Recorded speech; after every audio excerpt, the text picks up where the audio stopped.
Propulsion Lab at UberConf. So, great news, the first episode actually worked.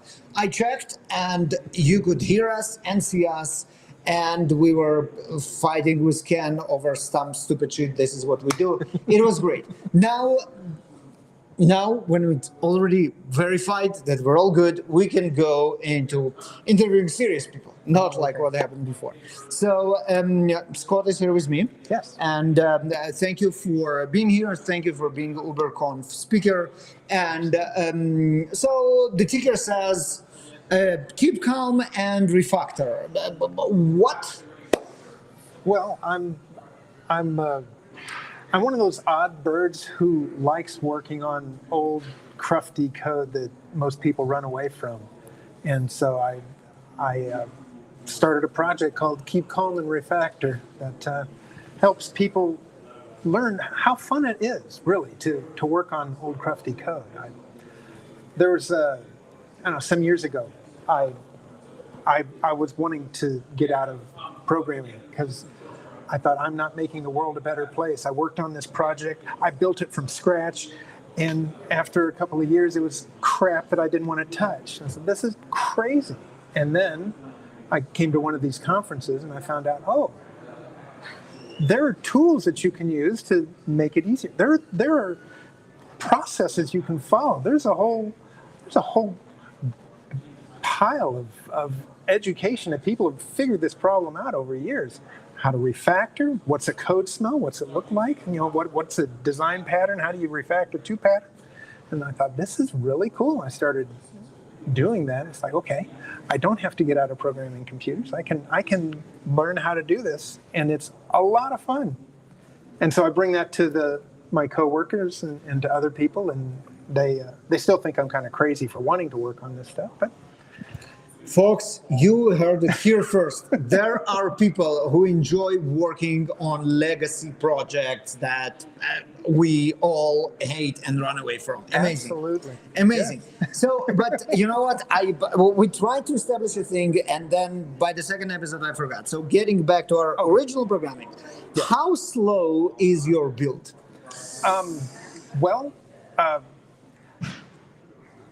I guess it takes 2 or 3 minutes or so to build. It's a fairly small build. 2 or 3 minutes. So. With tests, without tests? Oh, there's no tests. Why would we have tests? It's legacy. Interesting. All right. Well, I've added some tests. Yeah, of course you have tests. Of course. Yeah. So, right. Perfect. So 2 to 3 minutes with tests. Do you consider it like fast, slow, okay, you can live with it, you'd like it to be faster? It's on the verge of intolerable. Because I mean, I like to do the red-green-refactor cycle as fast as possible, so I'm staying in the flow.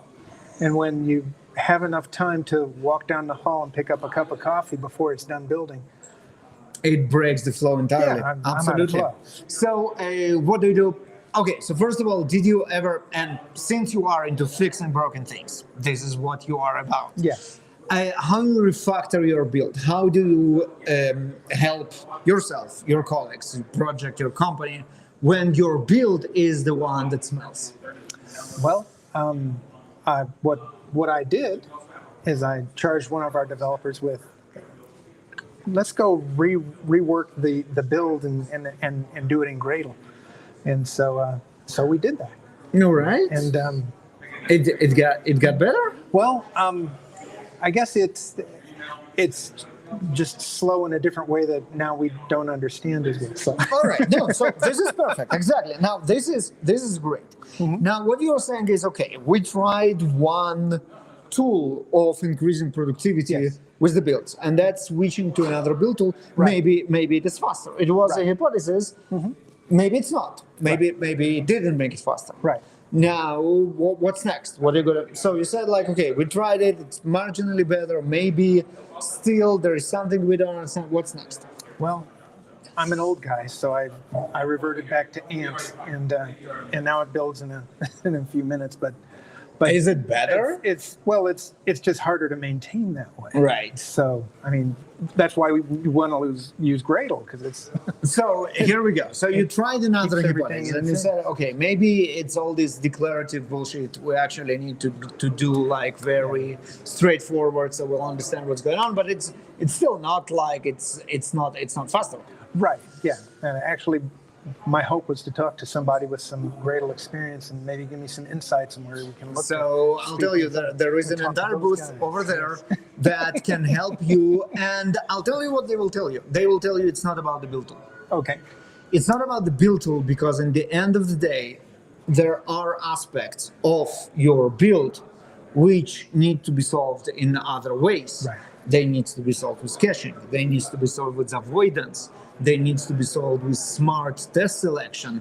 They need to be solved with completely different sets of techniques that are not out of the box in any of the build tools. That's a clever thing. And trying build tools is valid, but there is more into it. Right. And then it's a lot like refactoring, right? So you have a smelly test in the end of the day. It's because it affects your productivity, Right. like old code affects your productivity. Yeah, the slow tests we just turn off because they take too freaking long. If it's going to take 10 minutes to run the tests, who needs it? But all right, so you are in refactoring. You are the most of all the people. You know the most how important tests are. Oh, no question. Why? Especially in refactoring. Well, you want to have your tests. You want to be able to depend upon your tests to make sure that any changes you make in your code are not going to break the expected functionality that you're working on. So you want it to run the same way. You want it to break in the same way, frankly, and because refactoring, Martin Fowler said, you're not changing what the code does. I mean, what you're changing is, I'm losing the quote, but anyhow, you're changing how it does it, but you're not changing what it does, and that's key. And that's what your tests help you to make sure. So your tests is this rigid scaffolding that holds the external walls while you change everything inside. Yeah, that's I love it. That's a nice Right? thing. Yeah. So considering how important tests are for any refactoring work, before you do anything inside, Oh, absolutely. you need to make sure that your walls won't collapse on it. Right. This is why it's so important to have those tests and never skip them. Absolutely. But also refactoring is this iterative process, the green, red, the green, red, the green, red. Right. So you need to run those tests all the time. And when they're slow, it's just killing you. Right. So here you go. That's another good idea to look at how you can make them faster. Yeah. And there are tons of techniques of making your tests, making the tests faster. Absolutely.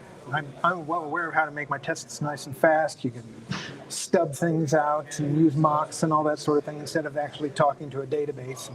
Here you go. This go. is developer productivity engineering right there. Right. On top of that, you can skip the tests that you know that won't affect Yes. what you're building. I'm You can not testing parallelize. the, you I'm can, not testing the database. I'm Exactly. testing my program. Exactly. You can parallelize your tests. You can run them, especially with today's developer machines. I mean, I did experiments, and I went just by turning on parallelizing tests from 1 minute in one of the projects, a full test, to 6 seconds.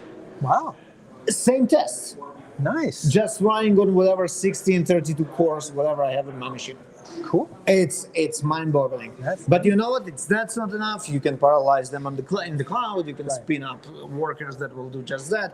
There are tons of cool stuff that you can do with tests. So I think there is a very strong connection between refactoring in general, which makes the code better, and then developer productivity engineering, especially in the aspects of the builds and the tests, which makes the build better. And that's almost a necessity for being able to effectively refactor, especially large and smelly code. Right. Right. I mean, you want to go after you've refactored your code, you want to go back and refactor your tests too to make sure that they're operating in a maintainable and high performance way. So yeah. Excellent. So where we can learn more about Calm and Refactor? Oh, keepcalmandrefactor.com. I mean, that's, I've got a blog This is there. excellent. I give my little thoughts about how to be a better developer and that sort of thing.